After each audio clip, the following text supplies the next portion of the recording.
Bonjour à tous, ravi de vous retrouver pour ce nouveau numéro des goûts et des couleurs d'Alain pour le marché des vins à Sens et sur internet. Alors aujourd'hui, on va partir sur un muscadet Sèvres-et-Maine du château de la Ragoltière. Alors le muscadet, c'est un terroir qui est super intéressant, contrairement à ce qu'on croit, on y reviendra un peu après, mais donc c'est un terroir qui est composé en fait de roches métamorphiques et éruptives issues du massif armoricain. Donc on y trouve différents types de roches, notamment du gneiss. On y trouve des micaschistes, des roches vertes, du granit. Donc voilà, vraiment on a un mix de roches assez différentes et assez intéressantes. Et des types de sols qu'on ne trouve pas forcément partout en France, on va dire. C'est quand même assez particulier. Donc géographiquement, hein, je pense que vous situez tous Muscadet, c'est à côté de Nantes en fait, hein, on est vraiment dans le pays nantais. Et on utilise donc sur cette appellation de Muscadet Sèvres-et-Maine, on utilise principalement du melon de Bourgogne. Voilà. Donc ici sur le château de la Ragoltière, on est donc sur cette cuvée vieille vigne.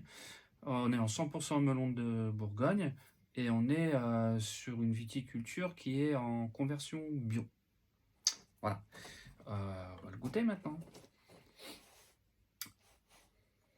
Alors au nez, on a tout de suite le côté un peu iodé, le côté salin, très agréable. Voilà, on sent on est en bord de mer là tout de suite.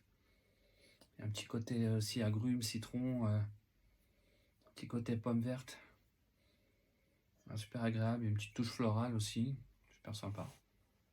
Voilà, le nez est quand même relativement exubérant, hein, c'est pas discret, c'est assez présent.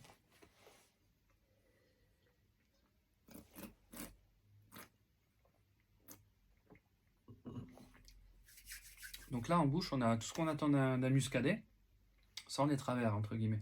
C'est-à-dire que là on a une bouche qui est droite, qui est vive, on a une attaque voilà, relativement incisive. On retrouve vraiment le côté très iodé, le côté un petit peu salin. Voilà, ce côté bord de mer, voilà, là on le retrouve vraiment dans le verre.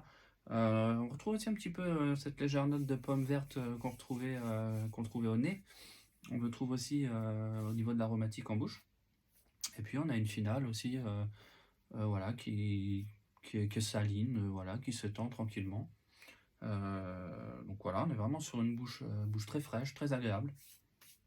Alors là, en termes d'accord mais vin, il faut entre guillemets pas se prendre la tête, hein. Il faut partir sur les fruits de mer, les huîtres. Donc là, on le sait, hein, souvent c'est l'accord classique, hein, huîtres muscadet, ça fonctionne toujours quoi, hein. Donc tous les plateaux de fruits de mer, tous les poissons aussi, les poissons un peu justement iodés, assez marqués. Là sur ce type de vin, ça fonctionne à merveille. Voilà, donc d'une manière générale, toute la cuisine de la mer, pareil, les moules frites, tous ces plats-là, voilà, vous pouvez y aller sans souci. Muscadet, donc je trouve que c'est un terroir qui est vraiment, enfin un vignoble qui est vraiment intéressant. On gagne à le redécouvrir. C'est un vignoble qui a été longtemps mal travaillé, entre guillemets. C'est un peu réducteur, mais disons que c'est un vignoble sur lequel il y avait beaucoup, beaucoup de volume. Ça sortait beaucoup de vins touristes, entre guillemets. Fallait arroser un peu les bords de mer.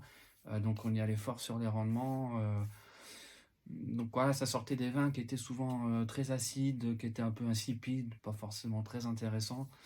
Là aujourd'hui, on a de plus en plus de jeunes vignerons, hein, comme dans beaucoup d'autres régions, et de vignerons plus anciens, hein, qui se remettent à travailler vraiment de manière un peu plus bio, un peu plus, comment dire, un peu plus saine, de rebaisser un petit peu les rendements.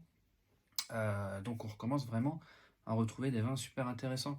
On pense notamment à des chefs de file comme Jo Landron, tous ces gens-là, qui ont remis, un peu comme l'avait fait Marcel Lapierre par exemple à Morgon. C'est des gens qui, en retravaillant sur des vinifications en méthode nature, entre guillemets, ont remis le muscadet sur la carte des vins de France, quoi. Et il y a voilà, quelques pépites, justement, quelques jeunes vignerons qui sont vraiment en train de faire renaître le muscadet et de le ramener à un niveau qui est vraiment intéressant. Donc voilà, comme je le disais, je vous invite à redécouvrir ce vignoble qui est super intéressant. Donc voilà, je vous remonte la bouteille Muscadet Sèvres-et-Maine Château de la Ragoltière. Voilà, j'espère que ce numéro vous aura plu, pardon, et je vous dis donc à la semaine prochaine.